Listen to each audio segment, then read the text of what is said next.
অমুসলিমদের ওপর তিনটা নাম প্রয়োগ হয়। যে কেউই যারা শাস্ত্রীয় পড়াশোনা করবে ইসলামী আইনের, আজকে তো ইসলামী আইন পড়ানো হয় না, কেননা ইসলামী শাসন ব্যবস্থা নাই, এই জন্য ইসলামী আইনের পাঠ নাই। ব্রিটিশ আইনের পড়াশোনা হয়, এই জন্য ইসলামী আইনের যেগুলো টার্মিনোলজি, পরিভাষা, এগুলো মানুষ জানে না, মানুষের মধ্যে এগুলোর চর্চা নাই। যখনই আপনি ইসলামী আইন শাস্ত্র পড়বেন, তখন ইসলামী খেলাফায়, ইসলামী রাষ্ট্রে, মুসলিম দেশে বসবাসরত একজন অমুসলিমের ওপর তিন ভাগে বিভক্ত হবে সে অমুসলিম। তিনটা পরিভাষা তার উপর আরোপ হবে। এক জিম্মি, দুই মুআহাদ, তিন মুস্তাআমান। প্রথমত জিম্মি দিয়ে শুরু করি। জিম্মি বললেই মানুষ মনে করে আরে উমুক উমুককে জিম্মি করেছে। জিম্মি কথাটা মানুষের কাছে এখন খারাপ। যখন ইসলামী আইনের ব্যাখ্যায় যখন জিম্মি কথাটা প্রথম আসে, তখন মানুষ আসলে বুঝতে পারে না এই জিম্মি মানে কি। কেননা এখন বাংলা ভাষায় জিম্মি শব্দটা একজন আরেকজনকে অপহরণ করে নিয়ে গিয়ে তাকে জিম্মি করে কারো কাছে টাকা চাচ্ছে, এটা বোঝাই হচ্ছে জিম্মি। কিন্তু ইসলামী আইন শাস্ত্রে জিম্মি বলতে কি বুঝায়? জাল মিম ইয়া, আরো স্পষ্ট করে বললে আহলুয জিম্মা। এই শব্দটার মধ্যে এতটা সম্মান নিহিত আছে, এতটা মর্যাদা নিহিত আছে যে মানুষ যদি জানতো, অমুসলিমরা যদি জানতো যে এই শব্দের মধ্যে কতটা সম্মান আছে, তারা কল্পনা করতে পারত না। আপনি যখন জামিন চান, তখন কাউকে আপনার জিম্মেদার হতে হয়, যে উমুকের জিম্মায় উমুককে জামিন দেওয়া হলো, উমুকের হাওয়ালা করা হলো, আমি তার জিম্মেদারি নিলাম। এরকম কথা আপনারা বলেন না বলেন। জিম্মি মানে হচ্ছে জিম্মাতুল্লাহ, যে যার জিম্মেদারি কে নিয়েছে? আল্লাহ। জিম্মাতু রাসূলিল্লাহ, আল্লাহ রাসূলের জিম্মেদারি। যার জিম্মেদারি কে নিয়েছে? আল্লাহ রাসূল নিয়েছে। আর জিম্মি মানে যার জিম্মেদারি, যার দায়িত্ব কে নিশ্চিত করেছে? আল্লাহ নিশ্চিত করেছে। আর জিম্মি মানে যার জিম্মেদারি, যার দায়িত্ব কে নিশ্চিত করেছে? আল্লাহ রাসূল নিশ্চিত করেছে। তার মানে হলো জিম্মি, যাদের নিরাপত্তা নিশ্চিত করেছে আল্লাহ সুবহানাহু ওয়া তাআলা, যাদের নিরাপত্তার দায়িত্ব নিয়েছে আল্লাহ সুবহানাহু ওয়া তাআলা, যাদের নিরাপত্তা নিশ্চিত করেছে মুহাম্মদ সাল্লাল্লাহু আলাইহি ওয়াসাল্লাম। তাহলে এটা কতটা সম্মান, কতটা মর্যাদার এবার পরিণত হয়ে গেল। এবার দেখেন জিম্মি কাকে বলা হয়? একটি ইসলামী খেলাফায় যারা জন্মগতভাবে অমুসলিম আগে থেকেই বসবাস করছে, কিন্তু সেখানে ইসলামী খেলাফা প্রতিষ্ঠা হয়ে গেছে, মুসলিম রাষ্ট্র হিসেবে কায়েম হয়ে গেছে, কিন্তু ওই দেশে যুগ যুগ ধরে জন্মগতভাবে একদল অমুসলিম বসবাস করে আসছিল, তাদেরকে বলা হবে তোমরা ট্যাক্স দাও, তোমাদের নিরাপত্তার জিম্মেদারি আল্লাহ নিয়েছেন, তোমাদের নিরাপত্তার জিম্মেদারি আল্লাহ রাসূল দিয়েছেন। তোমরা যে নিরাপদ, এইটা নিশ্চিত করেছে আল্লাহ, এটা নিশ্চিত করেছে আল্লাহ রাসূল, তোমরা তাদের জিম্মায় নিরাপদ। তাদেরকে বলা হয় জিম্মি। রাসূল সাল্লাল্লাহু আলাইহি ওয়াসাল্লাম বলছেন, মান ইয়াকতুল মুআহাদান, কেউ যদি কোনো জিম্মিকে হত্যা করে, সে জান্নাতের গন্ধ পাবে না।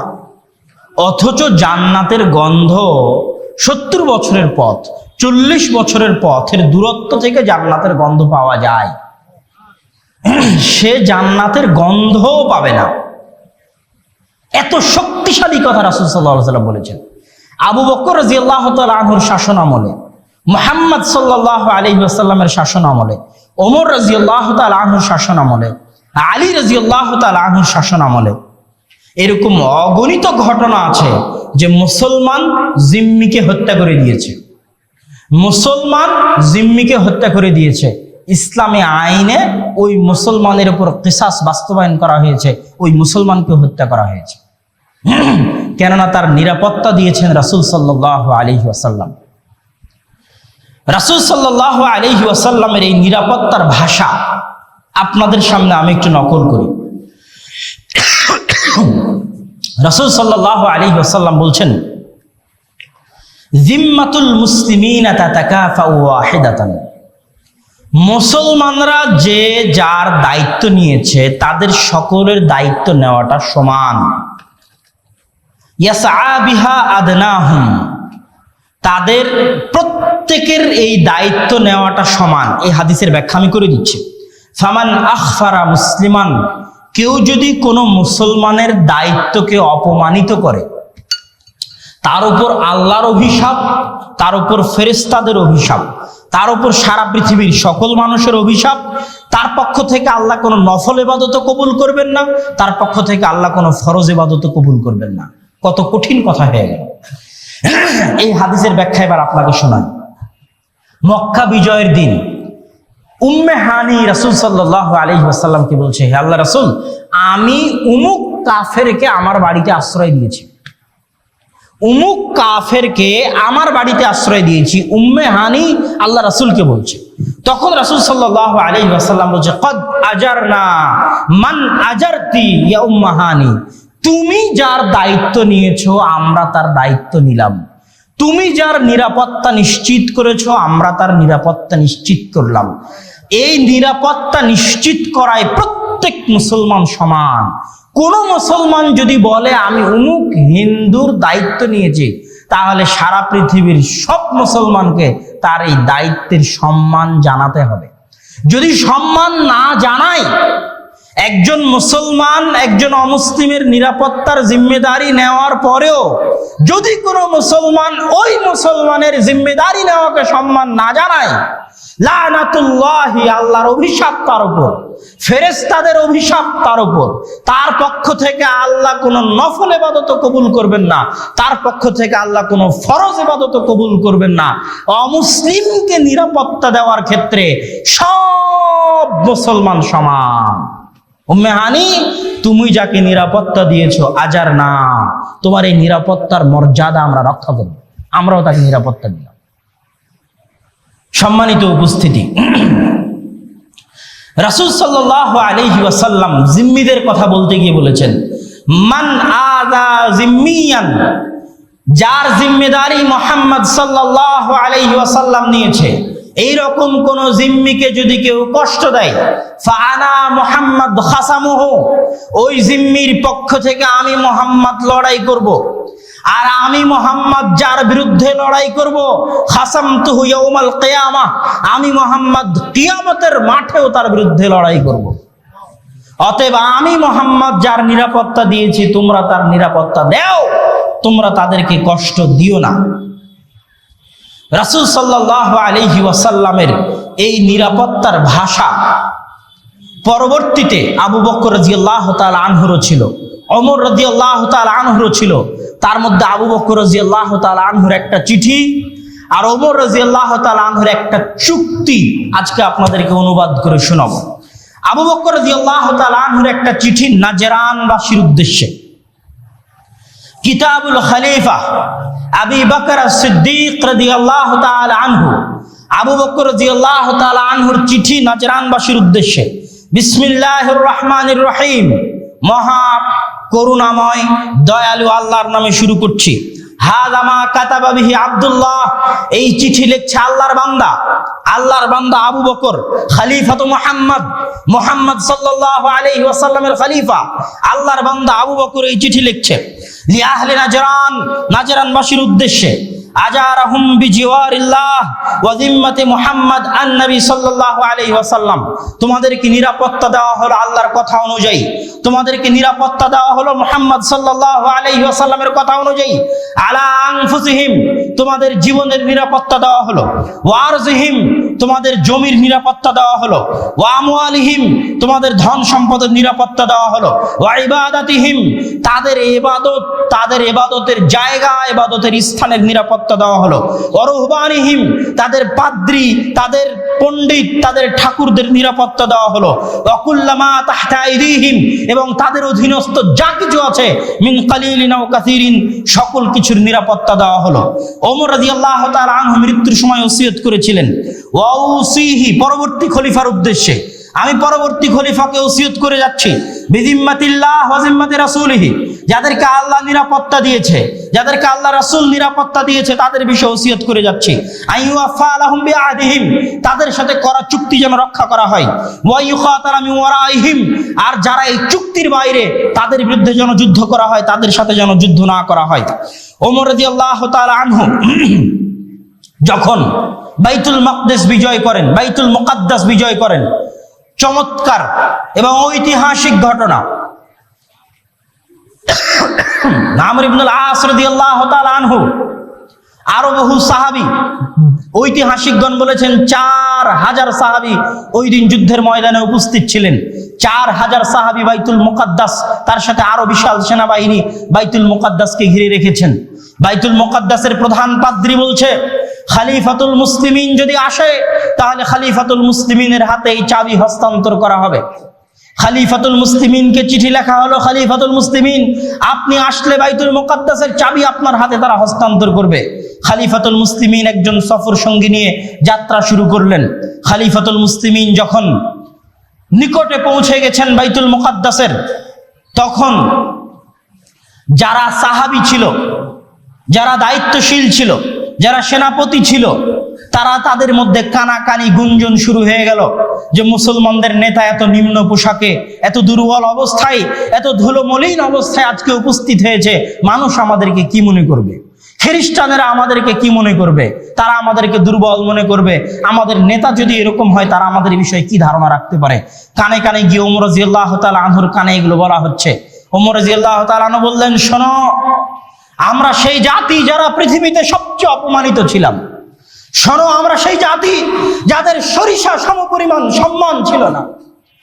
আযযানাল্লাহ বিল ইসলাম, আজকে অর্ধ পৃথিবীর শাসন ক্ষমতা আমি ওমর আমার পায়ের নিচে আল্লাহ দিয়ে দিয়েছেন বিল ইসলাম, ইসলামের কারণে, কোরআনের কারণে।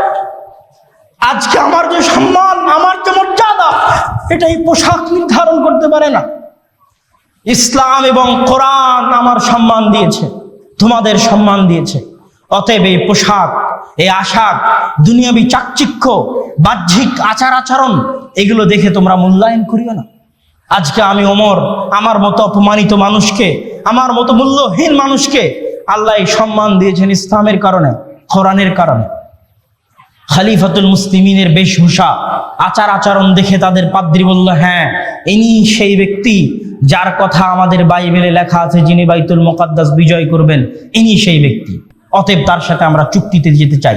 সেই চুক্তি এখনো ফিলিস্তিনের কিয়ামাহ গির্জায়, কানিসাতুল কিয়ামা, অনেক পুরাতন গির্জা, খ্রিস্টানেরা মনে করে সেখানেই মারিয়াম আলাইহিস সালাতু ওয়াস সালাম, ঈসা আলাইহিস সালাতু ওয়াস সালামের জন্মস্থান বা তার ইবাদত স্থান, এই বলে তারা সম্মান করে। ওই চুক্তি এখনো সেখানে আছে। ওমর রাদিয়াল্লাহু তাআলা আনহু সেই চুক্তির ভাষা আমি আপনাদেরকে পড়ে শোনাচ্ছি।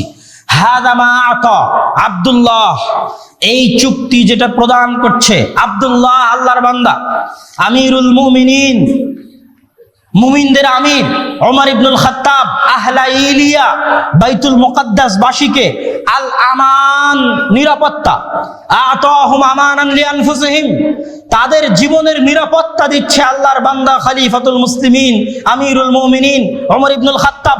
ওয়া আমওয়ালিহিম, তাদের মাল ধন সম্পদের নিরাপত্তা দিচ্ছে। ওয়া কানাইসিহিম, তাদের ইবাদতগাহ, তাদের গির্জার নিরাপত্তা দিচ্ছে। ওয়া সুলবানিহিম, তাদের যে ক্রুশ আছে, ক্রুসেড আছে, যে রশি তারা বুকে ঝোলাই, সেটার নিরাপত্তা দিচ্ছে। ওয়াসাইরা, এবং তাদের যা কিছু আছে তাদের অধীনস্থ সবকিছুর নিরাপত্তা দিচ্ছে।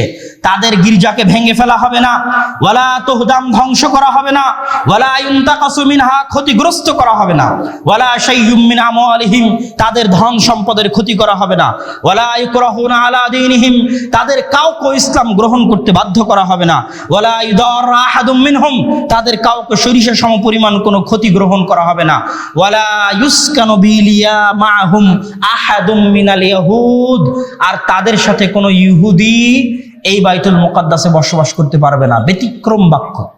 এই বাক্য ওমর রাদিয়াল্লাহু তাআলা আনহু যোগ করেননি, পাদ্রীরা ওমর রাদিয়াল্লাহু তাআলা আনহুকে বাধ্য করেছে যোগ করতে, যে আপনি এই শর্ত লেখেন, তাহলে আমরা শর্ত মানব। কি শর্ত?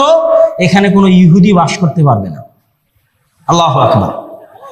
ওই চুক্তি এখনো কিয়ামা গির্জায় আছে, যে পাদ্রীরা ওমর রাদিয়াল্লাহু তাআলা আনহুর কাছ থেকে চুক্তি করে নিয়েছে যে বাইতুল মুকাদ্দাসে কোনো ইহুদি বসবাস করতে পারবে না। খ্রিস্টানদের করা চুক্তি ওমর রাদিয়াল্লাহু তাআলা আনহুর সাথে। এই চুক্তির মূল্যায়ন যখন যে ফিলিস্তিনের দায়িত্বশীল হয়েছে, সালাহুদ্দিন আইয়ুবী হোক, যেই হোক, সালাহুদ্দিন আইয়ুবী যখন ফিলিস্তিন দখল করে তখন মুসলমানদের হৃদয় অনেক কষ্টে জর্জরিত, অনেক দুঃখে জর্জরিত। কেন? এর আগে মুসলমানেরা যখন বাইতুল মুকাদ্দাস হারিয়ে ফেলে তখন 70,000 মুসলমানকে কচু কাটা করে জবাই করে গোটা বাইতুল মুকাদ্দাসের অলিতে গলিতে তাদের রক্ত প্রবাহিত করা হয়েছে। সেই কষ্ট, সেই দুঃখ নিয়ে সালাহুদ্দিন আইয়ুবী বাইতুল মুকাদ্দাস বিজয় করেছে। কিন্তু এই চুক্তির সম্মান রক্ষা করতে গিয়ে, ওমর রাদিয়াল্লাহু তাআলা আনহুর করা চুক্তির সম্মান রক্ষা করতে গিয়ে একটা খ্রিস্টানের গায়ে তিনি টাচ করেননি, আঘাত করেননি। একজন খ্রিস্টানের গায়েও তিনি টাচ করেননি, আঘাত করেননি। একটা গির্জায় তিনি টাচ করেননি, আঘাত করেননি। চুক্তি ওমর রাদিয়াল্লাহু তাআলা আনহু, জিম্মা ওমর রাদিয়াল্লাহু তাআলা আনহু। অথচ তারা মুসলমানদের উপর তার আগের 50-100 বছরে জুলুমের স্টিম রোলার চালিয়েছে। এটাই হচ্ছে শাশ্বত, উন্নত, আত্মমর্যাদা বোধ সম্পূর্ণ, ব্যক্তিত্ব সম্পূর্ণ ধর্ম, দিন, জ্ঞানীদের ধর্ম, সম্মানীদের ধর্ম। দিন হচ্ছে ইসলাম। সম্মানিত উপস্থিতি,